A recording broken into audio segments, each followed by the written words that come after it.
उन दिनों की बात है। यादें मिठाई के उस डिब्बे की तरह होती हैं जो एक बार खुल जाए तो सिर्फ एक टुकड़ा खाकर रुकना मुश्किल हो जाता है। और आज पूरे 31 साल बाद एक बार फिर वही यादों का डिब्बा खुलने वाला है।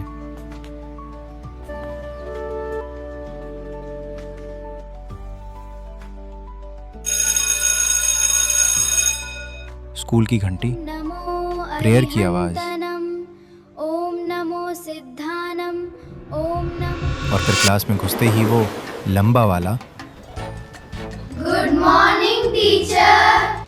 क्लास शुरू होते ही हमारी टोली की मस्ती भी शुरू।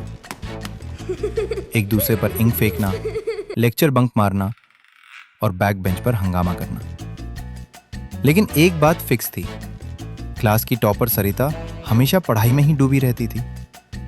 दूसरी तरफ थी बबीता, जो स्कूल की सबसे मशहूर लेट कमर थी।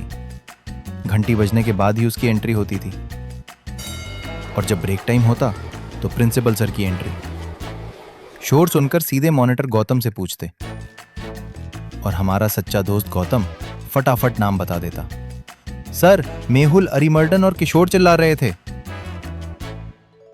इधर क्लास के कोने में शर्मिला और राजकुमारी चुपके से अपना लंच बॉक्स खत्म कर रही होती थी। और हमारे टीचर्स, उनके डायलॉग तो आज भी कानों में गूंजते हैं। चक्रवर्ती सर क्लास में आते और बोलते, मेहुल, गौतम, मुकेश, इधर आओ, ये सम बोर्ड पे करो। और गलत जवाब देने पर उनका फेमस डायलॉग, मेरे को क्या जाता, तुम पढ़ो या ना पढ़ो तुम्हारी इच्छा है, मेरा काम है पढ़ाना, पढ़ा के निकल जाऊंगा। नथुनी सर का अलग ही स्वैग था। पढ़ना लिखना कुछ नहीं है, खाता है, पीता है, सोता रहता है, पढ़ना तो कुछ आता नहीं है। और रामस्वामी सर हिस्ट्री की क्लास में बिना मैप के आते और पूछते, मैप दिख रहा है सबको? जिसको भी दिख रहा है वो इंटेलिजेंट है, और जिसको नहीं दिख रहा वो समझ गया होगा। गोपाल सर तो अनिल को देखते ही बोलते, हाय अनिल, इतना पटक के मारूंगा कि नानी याद आ जाएगी। ड्राइंग वाली कला मिस तमिल में चिल्लाती थी, अल्लारू कई कटंग यही मूडी ओक्करुंग।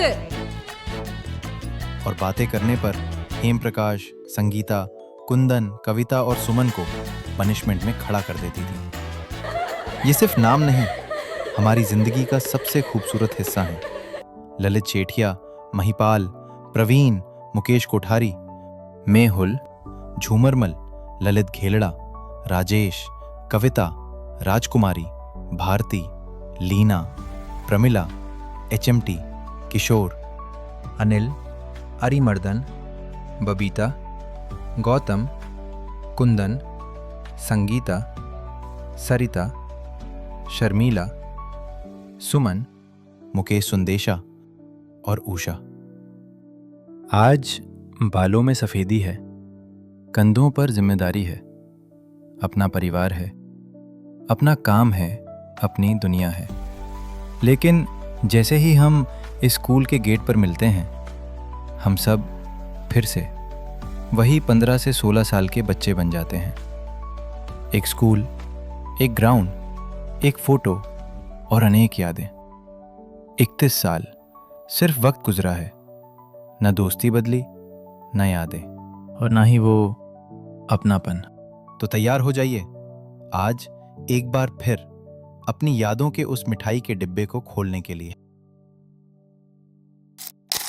आइए सुनते हैं बबीता के दिल की वो बात जिसने हम सबको फिर से उन सुनहरे दिनों में पहुंचा दिया। सच कहूं, इस रियूनियन ने मुझे फिर से 1995 की वह 10वीं की नटखट बेफिक्र बच्ची बना दिया है। पिछले कई दिनों से हम सबको जोड़ते जोड़ते मैं अपनी उम्र, अपनी जिम्मेदारियां और अपनी दुनिया ही भूल गई हूँ। हर शरारत, हर टीचर की डांट, हर दोस्त, हर याद फिर से आंखों के सामने जिंदा हो गई है। ऐसा लग रहा है जैसे वक्त ने पल भर के लिए पीछे मुड़कर हमें हमारा खोया हुआ बचपन फिर से लौटा दिया हो। आज समझ में आया, कुछ रिश्ते कभी पुराने नहीं होते, वे बस एक पुकार का इंतजार करते हैं। दिल से शुक्रिया आप सभी दोस्तों का, जिन्होंने इस मिलने को सिर्फ एक रीयूनियन ही नहीं बल्कि हमारी जिंदगी की सबसे खूबसूरत यादों में बदल दिया। अभी सुनिए अनिल का ये खास गीत अपने सभी दोस्तों के नाम। कुछ भी नहीं रहता दुनिया में लोगों, कुछ भी नहीं रहता दुनिया में लोगों, रह जाती है दोस्ती, जिंदगी का नाम दोस्ती, दोस्ती का नाम जिंदगी। Thank you. यादें कभी पुरानी नहीं होती, बस उन्हें फिर से जीने का एक बहाना चाहिए।